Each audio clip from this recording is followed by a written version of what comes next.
Sebagai Hari TNI yang ke-78 tahun. Dan salah satu peran penting dari TNI adalah menjaga kedaulatan negara. Dan tentunya pemirsa, salah satu aspek yang paling penting untuk menjaga tersebut adalah sikap profesionalisme. Dan untuk membahasnya saat ini kami di studio telah kedatangan pengamat militer Bapak Astratilah STMT. Silahkan Pak. Pak Astratilah, gimana kabarnya Pak hari ini? Alhamdulillah sehat Dinda. Alhamdulillah. Pak, bagaimana Anda melihat di usia ke-78 TNI untuk menjaga profesionalismenya seperti apa Pak sampai saat ini? Iya, salah satu amanat reformasi 98 kan menuntut TNI agar kembali ke baraknya ya. Itu berarti bahwa TNI di era reformasi saat ini, di era demokratisasi politik saat ini dituntut untuk semakin profesional.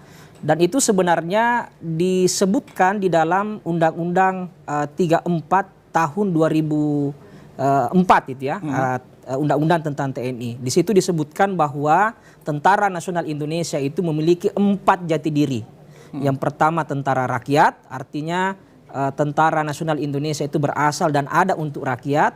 Kemudian tentara nasional, dia berdiri untuk kepentingan nasional, bukan untuk kepentingan golongan atau kepentingan daerah. Yang ketiga adalah tentara profesional itu ya, artinya TNI dituntut untuk betul-betul fokus kepada tugas dan pokok utamanya, yaitu menjaga pertahanan dan eksistensi negara kesatuan Republik Indonesia. Ya. Oke, disebutkan 3 poin tadi Pak ya, berkaitan dengan profesionalisme berada di urutan ketiga. Tapi apa yang menjadi indikator atau parameter begitu Pak untuk mengukur sikap profesionalisme ini? Nah, ada sebenarnya 2 ukuran utama ya. Yang pertama adalah secara teknis TNI mesti menguasai segala hal yang berkaitan dengan tugasnya dalam menjaga kedaulatan NKRI, itu yang pertama. Kemudian yang kedua adalah relasi TNI dengan politik praktis. Nah, di Undang-Undang TNI yang saya sebutkan tadi itu disebutkan bahwa salah satu alat ukur untuk melihat profesionalisme TNI itu adalah apakah dia terlibat atau tidak dalam politik praktis.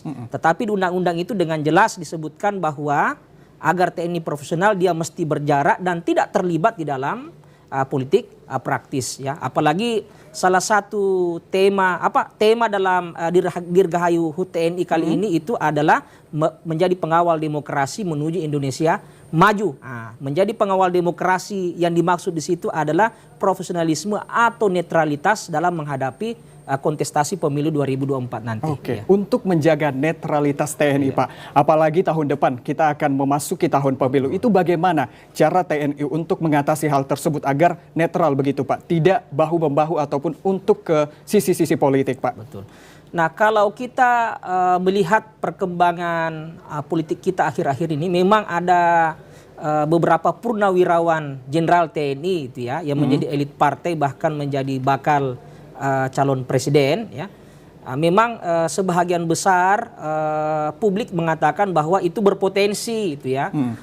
Ada keinginan atau ada godaan untuk menggunakan jejaring atau birokrasi TNI untuk kepentingan elektoral tertentu ya. Tapi saya pikir ini tergantung pada Presiden dan Panglima TNI.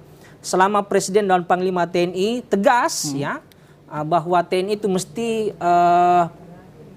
fokus kepada upayanya menjaga pertahanan dan eksistensi NKRI, di satu sisi mengawal demokrasi dan membantu proses penyuksesan kontestasi politik di 2024 nanti. Ini tergantung Presiden dan Panglimanya ini. Tapi hal itu merupakan hal yang lumrah begitu Pak?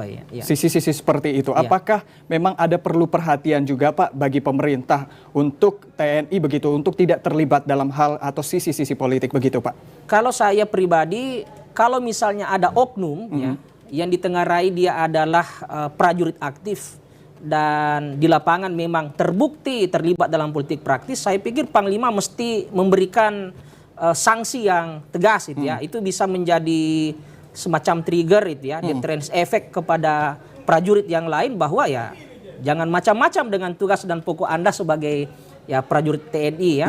Anda jelas ya tugas yang Anda emban itu sangat jelas apa itu dalam rangka untuk menjaga NKRI dari segala bentuk ancaman pertahanan. Oke, dan salah satu ancamannya mungkin juga bisa dilakukan atau terlihat dari sisi-sisi demokrasi begitu Betul, Pak ya. betul. Tapi bagaimana peran utama misalkan dari TNI begitu Pak, khususnya menghadapi pemilu 2024? Di Undang-Undang TNI itu kan disebutkan bahwa selain bertugas untuk menjaga kedaulatan NKRI, TNI juga bisa berfungsi untuk membantu misalnya fungsi-fungsi kepala daerah, gitu ya. Fungsi-fungsi menjamin stabilitas internal menuju suksesi kepemimpinan di tahun 2024 nanti. Saya pikir TNI dan kepolisian itu mesti bahu-membahu untuk menggaransi atau memberikan garansi kepada publik bahwa pemilu 2024 nanti akan berjalan tanpa gangguan yang berarti. Nah, karena sekali lagi demokrasi kita ini hanya bisa sukses berjalan jika didukung oleh stabilitas politik, stabilitas keamanan, stabilitas ketertiban. Dan TNI punya peran besar dan sangat bisa membantu dalam hal tersebut. Lalu untuk menjaga keseimbangan begitu Pak antara netralitas politik, kemudian tugas mereka khususnya untuk teknis militer itu seperti apa? Kan begini ya, khusus untuk di konteks Indonesia, kita memang punya sejarah panjang soal keterlibatan TNI di dalam politik praktis di masa Orba misalnya.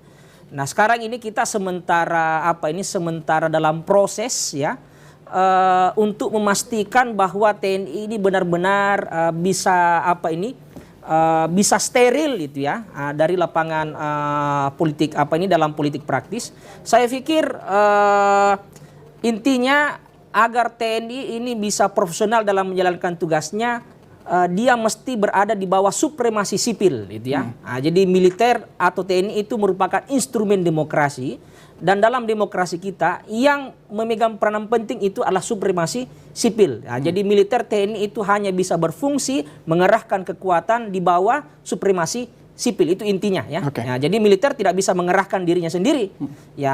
Militer tidak bisa mengerahkan kekuatannya sendiri. Dia mesti di bawah wewenang supremasi sipil. Ya, gitu. Baik. Lalu apa Pak yang menjadi tantangan untuk profesionalisme TNI dan juga untuk menjaga hubungan dengan masyarakat sipil seperti yang disebutkan tadi? Nah, yang menarik adalah beberapa hasil survei akhir-akhir ini ya soal kepercayaan publik terhadap beberapa lembaga negara. Dan yang cukup menggembirakan adalah ya TNI termasuk lembaga dengan tingkat kepercayaan yang tinggi ya dibanding lembaga-lembaga negara yang lain semisal DPR. Nah, bagi saya ini merupakan modal yang sangat baik ya bagi TNI ya.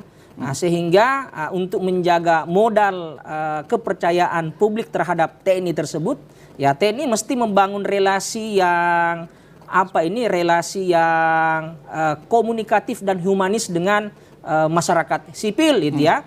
Intinya TNI mesti profesional dalam kerjanya, tetapi tetap menjalin relasi itu ya. Dan saya pikir di Undang-Undang TNI itu dimungkinkan, misalnya ada bencana alam, TNI itu punya peran besar itu ya. Ada misalnya kerusuhan, TNI itu punya peranan besar. Dalam beberapa peristiwa demonstrasi besar, terkadang hanya TNI yang bisa meluruhkan massa ya, karena kepercayaan orang banyak terhadap TNI ketimbang lembaga-lembaga negara yang lain. Jadi saya pikir TNI sudah punya starting point yang sangat bagus, dan ini mesti dipertahankan jika perlu ditingkatkan di kemudian hari. Baik, terima kasih Pak Astra Atila, pengamat militer, dan tentunya kita harapkan sama-sama nantinya pemirsa bahwasanya TNI juga akan mengawal demokrasi menuju Indonesia Emas 2045. Dan pemirsa, informasi lainnya akan kami hadirkan setelah jeda berikut ini.